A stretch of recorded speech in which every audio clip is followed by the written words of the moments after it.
नमस्कार दोस्तों, मैं मुकुल शर्मा एक बार फिर से आपका स्वागत करता हूं धुरीना के ऑनलाइन यूट्यूब चैनल पर। आज हम आपके बीच उपस्थित हैं एक और नई बड़ी भर्ती जिसका नाम है संगणक, जो आप सबने सुना होगा। अगर आप राजस्थान में हो, राजस्थान की किसी भी भर्ती परीक्षा की तैयारी कर रहे हो, तो इन एग्जाम्स का नाम है वो आपने सुना होगा, जैसे लाइब्रेरियन है, संगणक है। इनमें कुछ अलग टाइप की तैयारी है वो चाहिए होती है, अलग टाइप का इनका सिलेबस होता है। जैसे संगणक है, जेएसओ है, एसओ है, एएसओ है। इनके अंदर जो इकोनॉमिक्स के जो स्टूडेंट हैं, जो कॉमर्स के जो स्टूडेंट हैं, जिनके मैथ्स है जिन स्टूडेंट के, वो ही बच्चे इन एग्जाम्स को दे पाते हैं। इसलिए कुछ लिमिटेड पोर्शन के जो लोग हैं वही लोग इस एग्जाम को दे पाते हैं, वही लोग इनको जानते हैं। लेकिन इनकी जो पोस्ट है वो खूब सारी पोस्ट आती है तुलनात्मक रूप से, क्योंकि बच्चे एग्जाम की तैयारी करने वाले बहुत कम होते हैं और पोस्ट है वो उनकी अच्छी खासी आती है जितनी और एग्जाम्स की आती है। तो ऐसी कुछ भर्तियां हैं वो हमारे लिए इंपॉर्टेंट हो जाती है। सबसे महत्वपूर्ण बात यह है कि जो राष्ट्रीय समस्या बन चुकी हमारे सामने सीईटी है, वो इसके अंदर नहीं है। यानी कि आपको संगणक बनने के लिए सीईटी की परीक्षा पास करने की जरूरत नहीं है। आपका सपना है सरकारी नौकरी का और सीईटी से आप नहीं लड़ना चाहते, तो आप सीधा संगणक की भर्ती की तैयारी कर सकते हैं। और संगणक की जो सैलरी है वो बहुत अच्छी खासी है। L8 की सैलरी होती है। जो स्कूल्स में लैब असिस्टेंट होते हैं, कंप्यूटर अनुदेशक होते हैं, उनके बराबर इसकी सैलरी होती है। सबसे महत्वपूर्ण और सबसे अच्छी बात संगणक की ये है कि आपकी किसी भी गांव में ड्यूटी नहीं लगेगी, आपकी जिला स्तर पर या फिर तहसील स्तर पर ही आपकी ड्यूटी है वो लगेगी। जहां तक हो सके जिला स्तर पर ही लगती है। संगणक का काम क्या होता है, ये सारी चीजें हम आज की जो वीडियो है इसके अंदर देखेंगे। इस एग्जाम में योग्यता क्या होती है, सिलेबस क्या है, इस एग्जाम की जो डेट है वो कब आ सकती है, नोटिफिकेशन कब आ सकता है, इन सारी चीज़ों को हम देखने की आज के सेशन में कोशिश करेंगे। संगणक की जो पोस्ट होती है वो मैनुअली कलेक्ट्रेट में लगती है। कलेक्ट्रेट ऑफिस होता है, एसडीएम ऑफिस होता है। रीजन ये कि जब भी कोई सरकारी योजना आती है, उस सरकारी योजना का लाभ दिलाने के लिए संगणक होता है आम जनता को। क्योंकि वो जो संगणक है वो आम जन के पास में उस जो भी योजना आती है उस योजना के बारे में जानकारी लेकर जाता है, उसका डाटा कलेक्ट करता है कि इस योजना से कितने लोगों को लाभ मिला है, नहीं मिला है, किस प्रकार इस योजना का कार्यान्वयन हो पा रहा है, नहीं हो पा रहा है। ये सारी चीजें करने का जो कार्य है वो संगणक का होता है। संगणक के ऊपर बीएसओ होता है, उसके ऊपर एएसओ होता है, असिस्टेंट स्टैटिस्टिकल ऑफिसर, जिसकी सैलरी L11 की होती है, जिसकी अलग से एग्जाम होती है। कॉमर्स इकोनॉमिक्स वाले जो बच्चे हैं वही उस एग्जाम को दे पाते हैं जिनके स्टैटिस्टिक्स रही हो। संगणक है वो हमारे लिए क्यों महत्वपूर्ण हो जाती है। संगणक के लिए हाल ही में अभी अभी एक रिपोर्ट हमारे सामने आई है। राजस्थान अधीनस्थ कर्मचारी संघ है, जैसे अलग अलग विभाग है, आईटी सेल है, उसमें आईटी के जो कर्मचारी है सरकार के पास में वो अलग से अपना संघ बना के रखते हैं। जो टीचर्स है वो अपना शिक्षक संघ अलग से बना के रखते हैं। उसी प्रकार राजस्थान अधीनस्थ कर्मचारी संघ है, इसकी प्रांतीय शाखा है आर्थिक एवं सांख्यिकी विभाग। जैसा कि मैंने आपको बताया, संगणक और जो एएसओ की परीक्षा है उसके लिए आपको स्टैटिस्टिक्स आनी चाहिए, आपके स्टैटिस्टिक्स होनी चाहिए, और एग्जाम में भी स्टैटिस्टिक्स के क्वेश्चन आते हैं जिसको सांख्यिकी बोलते हैं। तो सांख्यिकी विभाग के अंडर ही संगणक, एएसओ, जेएसओ ये सब पोस्ट है, एसओ ये सब पोस्ट इसके अंडर में ही आती है। तो आर्थिक एवं सांख्यिकी विभाग ने का जो एक लेटर हेड है वो अभी बहुत ज्यादा वायरल हो रहा है, जिसमें आ रहा है वर्तमान में रिक्त संगणक पदों की शीघ्र भर्ती। क्या है, वर्तमान में संगणक पदों की शीघ्र भर्ती।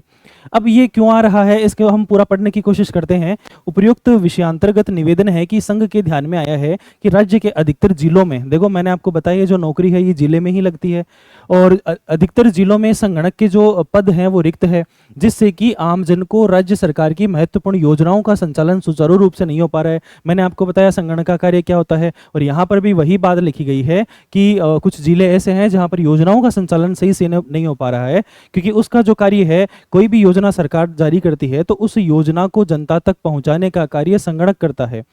उसका जो डाटा है वो कलेक्ट करने का कार्य संगणक का होता है। संगणक का अर्थ ही अपने आप में कंप्यूटर, इसको इंग्लिश में बोलते हैं कंप्यूटर, और इसका कार्य है डाटा कलेक्शन। जब आप सांख्यिकी पढ़ोगे, संगणक की तैयारी करोगे, तो आपको पता चलेगा कि जो स्टैटिस्टिक्स है वो शुरू कहाँ से होती है। उसके अंदर सबसे पहले प्रतिचयन है और प्रतिदर्श है, ये सब चीजें हैं वो यहाँ पर आती है। यादृच्छिक रूप से डाटा कलेक्ट करना सबसे मेन जो इसके अंदर है, डाटा का जो है मामला वही रहता है। तो स्टैटिस्टिक्स है उसके अंदर डाटा से ही सारी चीज है वो शुरू होती है। तो योजनाओं का सही क्रियान्वयन नहीं हो पा रहा है, और ये देखा गया है कि हर ब्लॉक के अंदर बीएसओ जो है, ब्लॉक स्टैटिस्टिकल ऑफिसर है, वही पदस्थापित है, जिसको ही कार्यालय के सभी कार्य करने पड़ रहे हैं। यानी कि संगणक का जो कार्य है वो बीएसओ को करना पड़ रहा है, तो ये कोई अच्छी बात नहीं है। इसलिए संगणक के जो पद हैं, हाल ही में 450 पद है वो संगणक के खाली चल रहे हैं। इसमें आगे लिखा गया है कि बीएसओ या एक पदस्थापित कार्मिक अपने कार्य की अधिकता को देखते हुए पारिवारिक कार्यक्रमों में भाग नहीं ले पा रहे हैं, जिससे उनकी मानसिक स्थिति ठीक नहीं चल रही है और आगामी वर्षों में पदोन्नति होना भी प्रस्तावित है। जिन कार्यालयों में संगणक सांख्यिकी निरीक्षक ही पदस्थापित है वो भी पदोन्नत हो जाएंगे, जिससे ब्लॉक कार्यालयों में अधीनस्थ कार्मिक पदस्थापित नहीं रह पाएंगे। इसका मतलब आप ये समझे कि जब संगणक होता है, संगणक के ऊपर ब्लॉक में बीएसओ होता है।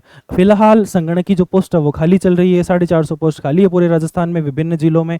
तो जो बीएसओ है उसके ऊपर कार्यभार, वर्कलोड जो है वो बहुत ज़्यादा बढ़ गया है।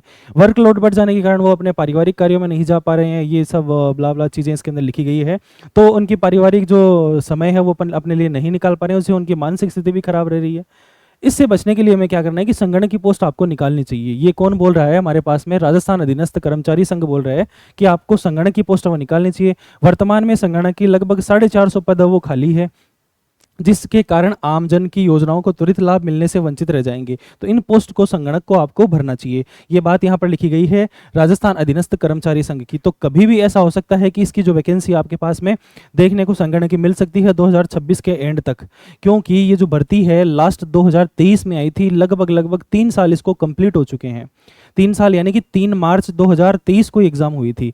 तो पूरे 3 साल हो चुके हैं, 2-3 महीने ऊपर हो चुके हैं। तो पूरे चांसेस है कि कभी भी इसका नोटिफिकेशन है वो आपके पास में आ सकता है। अब इसके अलावा ये जो भर्ती 2023 में आई थी, इसके बारे में कुछ महत्वपूर्ण चीज़ें वो हम देखने की कोशिश करते हैं।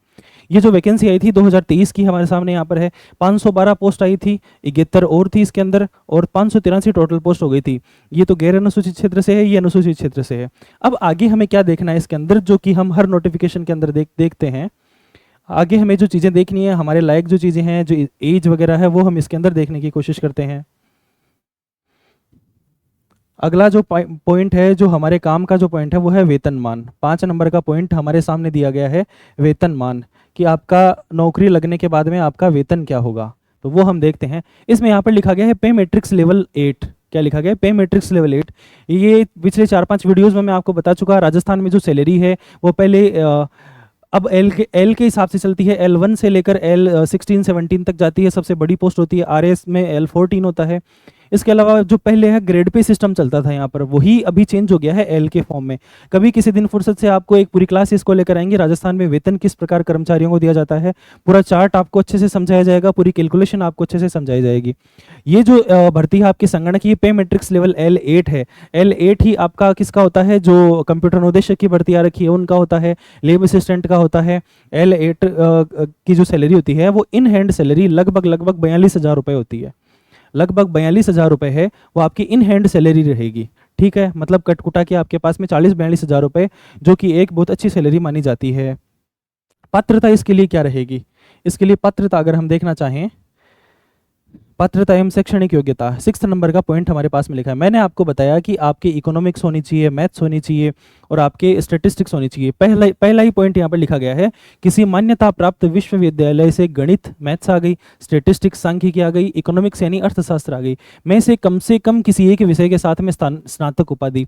हो सकता है आपके साइंस हो, लेकिन फिर भी अगर आपके घर वाले एक्टिव रहे और आपको इकोनॉमिक्स दिला दी कॉलेज के अंदर, तो आप ये एग्जाम दे सकते हैं। इसके अलावा कॉमर्स वाले तो सारे बच्चों के इनमें से कोई ना कोई एक सब्जेक्ट रहता ही है। अगर आपने बीएससी कर रखी है तो आपके मैथ होगी। अगर आपने आर्ट्स ले रखा है तो आर्ट्स में भी कई बच्चे ऐसे होते हैं, कोई अच्छी ऐसी यूनिवर्सिटीज होती है, कई अच्छे कॉलेज होते हैं जिनके अंदर बच्चे जो थोड़ा सा एक्टिवली आर्ट्स रख के भी मैथ रखते हैं अपना एक सब्जेक्ट, तो वो बच्चे जो सारे हैं वो ये एग्जाम है वो दे सकते हैं।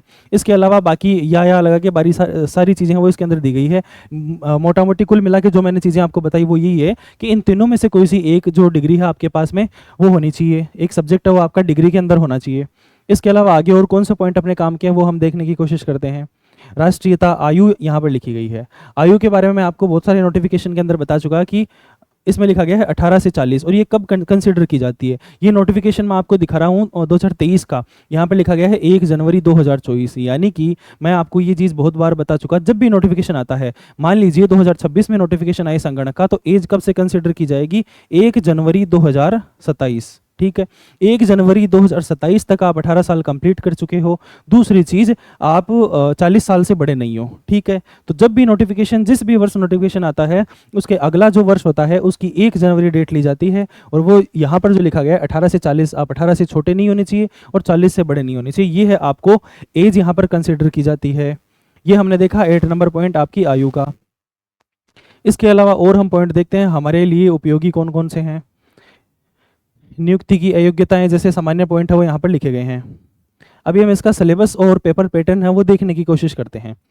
इसके अंदर परीक्षा की स्कीम पाठ्यक्रम लिखा गया है जिसमें 2 पार्ट बनाए गए हैं, पार्ट ए और पार्ट बी। पार्ट ए आपका जनरल नॉलेज का है, जैसा कि हर एग्जाम में होता है कि 2 पेपर होते हैं, एक आपका सब्जेक्ट से रिलेटेड, एक आपका जीके से रिलेटेड। लेकिन यहाँ पर जीके और सब्जेक्ट का एक ही पेपर है। ये इतनी अच्छी एग्जाम है कि एक पेपर सिर्फ आपको देना है और सीधा आप नौकरी लगेंगे। ना कोई इंटरव्यू है, ना कोई फिजिकल है, ना कोई मेडिकल है, ना कोई टाइपिंग है। हालांकि इनका काम कंप्यूटर पे होता है, लेकिन फिर भी संगणक की एग्जाम में कोई टाइपिंग नहीं है। एलडीसी की एग्जाम होती है, एलडीसी की एग्जाम में बड़ा सारा तो सिलेबस है, उसके अलावा आपके टाइपिंग और होती है। तो ये सब चीज़ें हैं वो इसके अंदर नहीं है। टाइपिंग जैसा कोई भी इसके अंदर मामला नहीं है। आपको सिर्फ एग्ज़ाम देनी है, एग्ज़ाम लग के L8 की सैलरी आप लीजिए। एलडीसी के अंदर आप पहले तो पेपर देते हैं, उसके बाद में टाइपिंग करते हैं अपन। टाइपिंग करने के बाद में भी अपने को सैलरी कौन सी मिलती है, L5 की सैलरी मिलती है, लेकिन यहाँ पर L8 की सैलरी आपको मिलेगी। ठीक है, तो संगणक बहुत अच्छी पोस्ट है अगर आपकी ये सब्जेक्ट कॉलेज के अंदर रहे हैं तो। पार्ट बी अपने पास में है स्टेटिस्टिक्स, इकोनॉमिक्स एंड मैथमेटिक्स। इनका सिलेबस भी अपन नीचे देखेंगे। 10 क्वेश्चन कंप्यूटर के भी आपके पास में आते हैं। जनरल नॉलेज के 30 क्वेश्चन आपके पास में है, 30 नंबर के। 70 क्वेश्चन पार्ट बी से हैं, 70 नंबर के। 2 घंटे का पेपर है, 100 क्वेश्चन आपको करने हैं। 120 मिनट में 100 क्वेश्चन आपको करने हैं। ठीक है, तो ये अपने को ध्यान में रखना है। अब हम थोड़ा सा इसका सिलेबस देखने की कोशिश करते हैं। जो पार्ट ए यहाँ पर लिखा गया है जिससे 30 क्वेश्चन आते हैं, उसमें लिखा गया है geography, natural resources and socio economic development of Rajasthan. इसके अंदर राजस्थान का जो जीके है उसके टॉपिक आपके पास में यहाँ पर लिखे गए हैं। Major physiographic division of Rajasthan और vegetation and soil, natural resources, minerals, forest, water, life stock, wild life, its conservation, environmental conservation और मेजर इरिगेशन प्रोजेक्ट्स है, हैंडीक्राफ्ट्स है, डेवलपमेंट प्रोग्राम्स है, स्कीम ऑफ स्टेट गवर्नमेंट है, वेरियस रिसोर्स ऑफ पावर है, population in Rajasthan है। Mainly आपको राजस्थान की geography है और जो इसका हिस्ट्री कल्चर है वो आपको करते हुए चलना है। हिस्ट्री, कल्चर, ज्योग्राफी, बस ये 3 चीज़ आपको पकड़ के चलनी है, जो कि राजस्थान की आप किसी भी परीक्षा की तैयारी कर रहे हो, चाहे आप सीईटी की कर रहे हो या आरएस की कर रहे हो, हर छोटी से लेकर बड़ी एग्जाम के अंदर आपको यही सब्जेक्ट है वो आपको देखने को मिल जाएगी। राजस्थान की ज्योग्राफी, राजस्थान का हिस्ट्री, कल्चर। तो ये अपने को बहुत ही अच्छे से करते हुए चलना है। पार्ट 1 है वो। अगला जो पॉइंट अपने पास में है history, culture and heritage of Rajasthan. इसके अंदर कल्चर और हिस्ट्री के पॉइंट है वो अपने पास में लिखे गए हैं। फिर लिखा गया है current events and issue of Rajasthan and India, major development in the field of information technology and communication. मैंने आपको बताया इनका जो काम होता है वो डाटा कलेक्शन का होता है, मेनली काम कंप्यूटर का होता है।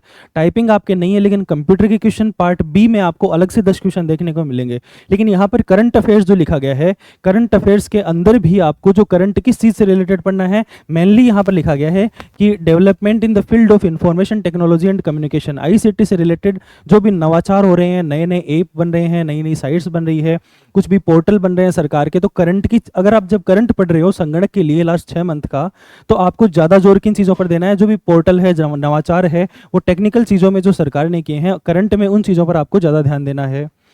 उसके अलावा पार्ट बी है वो हम देखने की कोशिश करते हैं। पार्ट बी में क्या लिखा गया, मैंने आपको बताया कलेक्शन, जो डाटा है वो मैंने आपको बताया सबसे मेन इसके अंदर होता है कलेक्शन, क्लासिफिकेशन, टेबुलेशन, ये सब डाटा से रिलेटेड है। डायग्रामेटिक प्रेजेंटेशन ऑफ डाटा, सबसे मेनली जो ये सिलेबस है वो डाटा से शुरू होता है। उसके बाद कोरिलेशन, रिग्रेशन, ये प्रतीप चयन और आगमन, ऐसे कुछ इसके अंदर टॉपिक होते हैं। सांख्यिकी वाले बच्चे हैं वो इसको बहुत अच्छे से जानते हैं। डिजाइन ऑफ सैंपल सर्वे, ठीक है, सैंपल है वो किस प्रकार कलेक्ट करना है मैंने आपको बताया। प्रतिदर्श चयन है, यादृच्छिक चयन है, वो इसके अंदर है, वो होता है। और टाइम सीरीज एनालिसिस है, ठीक है। इसके अलावा इंडेक्स नंबर है। और कौन कौन से टॉपिक अपने पास में है, ये सारा जो स्टैटिस्टिक्स का टॉपिक है वो अपने को सिलेबस में दिया गया है। वाइटल स्टैटिस्टिक्स अलग से दिया गया है। Statistical system and statistical organisation in India and Rajasthan. अब ये ऑर्गेनाइजेशन भी हमें इसके अंदर दिए गए हैं, ऐसा नहीं अपने को पढ़ना है। इसके अलावा मोस्ट आपने नाम सुना होगा, MOS एंड PI, ठीक है। इसके अलावा CSO है, NSSO है, ये आपने नाम सुना होगा। RBI आपको पढ़ना है, नीति आयोग पढ़ना है। ये सारे जो टॉपिक है, यानी कि राजस्थान के अंदर और इंडिया के अंदर स्टैटिस्टिक्स से रिलेटेड जो भी ऑर्गेनाइजेशन है उन सब को अपने को बहुत अच्छे से पढ़ते हुए चलना है। इकोनॉमिक्स कंसेप्ट, यानी कि इकोनॉमिक्स के 10 क्वेश्चन है वो अपने को लगभग यहाँ पर देखते हुए चलना है।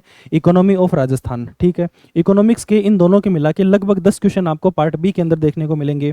एलिमेंट्री मैथमेटिक्स यहाँ पर लिखे गए हैं, 10 क्वेश्चन आपको मैथ्स के देखने को मिलते हैं। और बेसिक्स ऑफ कंप्यूटर लगभग 10 क्वेश्चन आपको इसके देखने को मिलते हैं। पिछले 3-4 पेपर मैंने देखे, उनमें कंप्यूटर के क्वेश्चन हर बार 10 कन्फर्म 10 क्वेश्चन आ रहे हैं, ऊपर नीचे भी नहीं होता। मैथ्स के 10 क्वेश्चन आ रहे हैं कन्फर्म, इकोनॉमिक्स के 10 से 15 के बीच में क्वेश्चन है वो कई बार चले जाते हैं। ठीक है, तो ये पोर्शन अपने को ध्यान में रखना है कि ये जो नीचे वाले 3 पॉइंट लिखे गए हैं 8, 9, 10, 11, इनसे अपने को इकोनॉमिक्स, मैथ्स और कंप्यूटर से लगभग पार्ट बी का आधा पार्ट आता है, यानी कि 35 क्वेश्चन तो आपके आएंगे स्टैटिस्टिक्स के और 35 क्वेश्चन आपके आएंगे कंप्यूटर, मैथ्स और इकोनॉमिक्स के मिला के। ठीक है, तो ये अपने को बहुत अच्छे से करते हुए चलना है। अब ये जो भर्ती है इसका मैंने आपको बताया कि भर्ती कब तक आएगी। ठीक है, तो ये भर्ती है वो 2026 के एंड तक कभी भी आ सकती है, क्योंकि पोस्ट वो इसकी 450 खाली चल रही है। और इसके अंदर ऐसे बताया जा रहा है कि जो पहले से संगणक लगे हुए हैं उनका प्रमोशन भी हो सकता है कभी भी। अगर प्रमोशन होता है तो मानकर चलिए कि लगभग 600 पोस्ट वो आपके पास में खाली हो जाएगी संगणक की। नॉर्मली ऐसा होता है कि जितनी पोस्ट खाली होती है सरकार उनकी 50% पर ही भर्ती परीक्षा आयोजित करवाती है, क्योंकि फ्यूचर में अगर अब जो नए संगणक लगेंगे उनका प्रमोशन भी करना पड़ेगा, तो ऊपर जो पोस्ट है वो खाली चाहिए उनको। और एक साथ में सारी भर्तियां कभी भी सरकार है वो नहीं निकालती, वो बच्चों को धीरे धीरे समय समय पर थोड़ा प्रलोभन देती रहती है। तो ये अपने को ध्यान में रखना है कि लगभग 300 से 400 पोस्ट वो आपके पास में आ सकती है संगणक की कभी भी किसी भी टाइम पर। तो अपने को अभी से ही अच्छे से जो राजस्थान जीके है, जो पार्ट ए है वो अपने को अच्छे से तैयार करते हुए चलना है।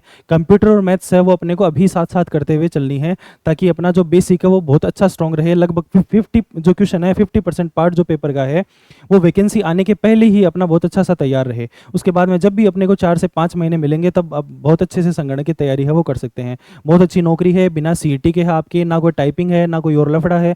L8 की सैलरी आपको मिलेगी, सिर्फ एक छोटा सा एग्जाम पास करना है, 100 क्वेश्चन मात्र है, ना 2 पेपर है इसके अंदर। तो ये अपने को बहुत अच्छी जो पोस्ट है उसका ये मैंने आपको नोटिफिकेशन बताया है कि कभी भी 2026 के अंदर आपको आ सकता है।